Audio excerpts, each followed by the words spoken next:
Sexual violence remains a major barrier to women's safety and reintegration after conflict, and its effects are physical and psychological and social, and they're devastating at every level of human existence. Not only do small arms facilitate violence against women, but due to their association, they also have a way of excusing or creating a whole culture of impunity, so that those who use small arms, those who use the threat of violence or the actual arms for violence, become privileged, really, as being seen as masculine leaders who cannot be questioned. The third theme is, the fourth theme is political violence against women, including election violence. The use of violence in this way is to achieve political goals. From electoral violence that targets women, with sexual violence to harassment or sexual baiting of female protesters and political candidates, open misogyny in public and political spaces results in violations of women's human rights. Even when women play crucial roles in peaceful revolutions, they often are excluded from political roles in the new governments. Governments that use force against their own civilians suspend the rule of law by declaring an emergency, or use anti-terrorism laws to suppress pro-democracy movements. What's happening to the Occupy movements in Canada? Let's take a look at that and raise some questions there. That often this silencing is a silencing of the human rights of freedom of expression and freedom of gathering for the people in democracies that are part of movements such as Occupy. But back to the electoral violence theme. As many of you may know, the organization AIDS Free World is actually Stephen Lewis's organization in the United States. Most of us would know the Stephen Lewis Foundation here in Canada. But in the work that Stephen does through AIDS Free World, they have focused very strongly on electoral violence. And in the weeks immediately after the June 2008 presidential elections in Zimbabwe, and those of you who are very familiar with Zimbabwe will know that there was supposed to be an election this year in 2011. We're approaching the end of 2011, and it now has been announced that there will maybe be an election in 2012. But after the June 2008 presidential election, AIDS Free World received an urgent call from a Zimbabwe NGO. The human rights activists in Zimbabwe were overwhelmed with reports from women associated with the opposition party called the Movement for Democratic Change, or the MDC. These women had been raped by members of President Robert Mugabe's ruling party, the ZANU-PF, in a vicious campaign to intimidate voters as a way of emerging victorious in the presidential election, which is what happened. In response, though, AIDS Free World undertook a series of investigative trips to Zimbabwe with teams of lawyers and law students to interview the survivors of violence. They documented through affidavits many of the cases of this electoral-based rape, and you can just Google AIDS Free World or electing to rape, and that is the full report of the Stephen Lewis group on this.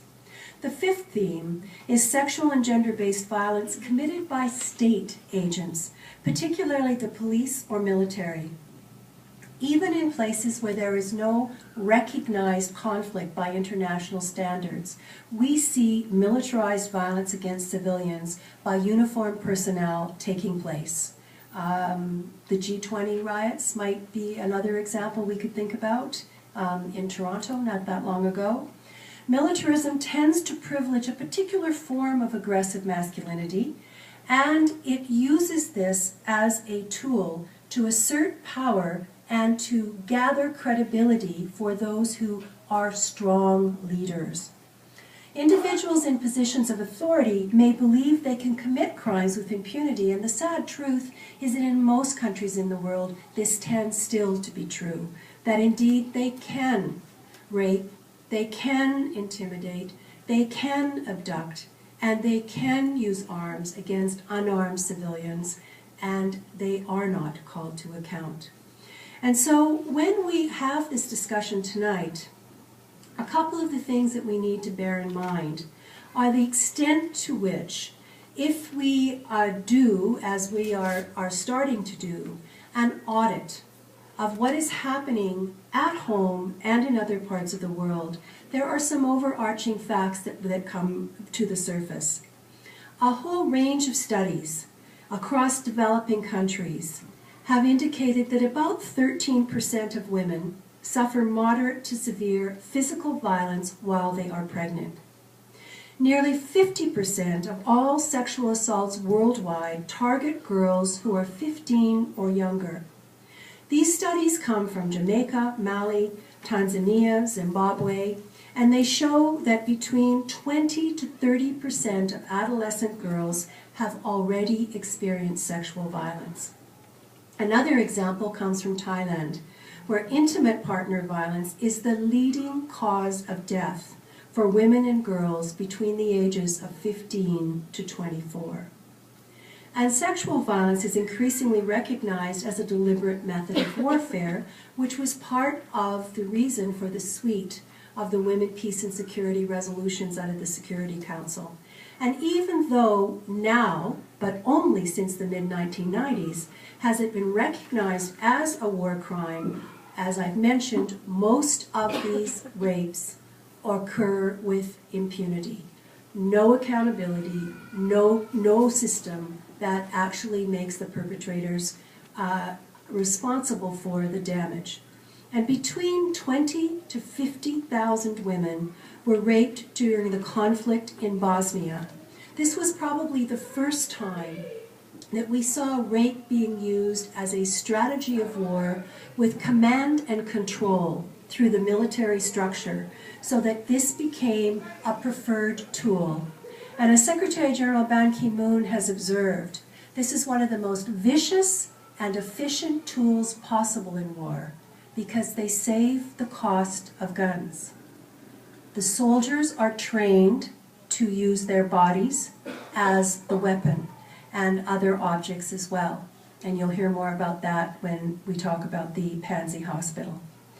So when we look at all the various forms of violence against women, we can see that we are talking about millions and millions. Some 800,000 people across the globe are trafficked each year, and about 80% are women and girls, and up to half are minors. Human trafficking is the third most profitable criminal activity after the illicit trade in drugs and arms.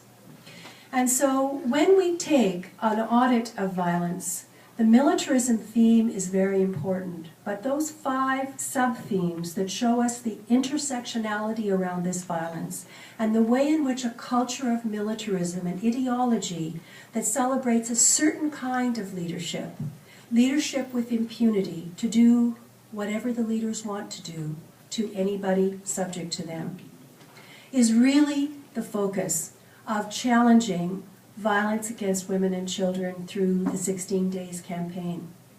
And part of what we've been trying to do with our affiliation with Song for Africa and other organizations is to look at strategic responses to the violence.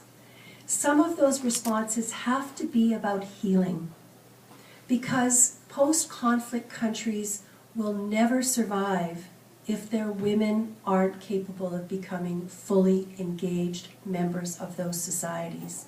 And so many women have been damaged in so many ways as a result of the conflicts that finding effective ways of healing becomes a key strategic response to post-conflict rehabilitation of countries. So let me end there and introduce to you a Global College student, Maddie Perlman, who in turn will introduce Darcy Adaman, and the final speaker will be Chelsea Caldwell, who will bring it all home. Maddie?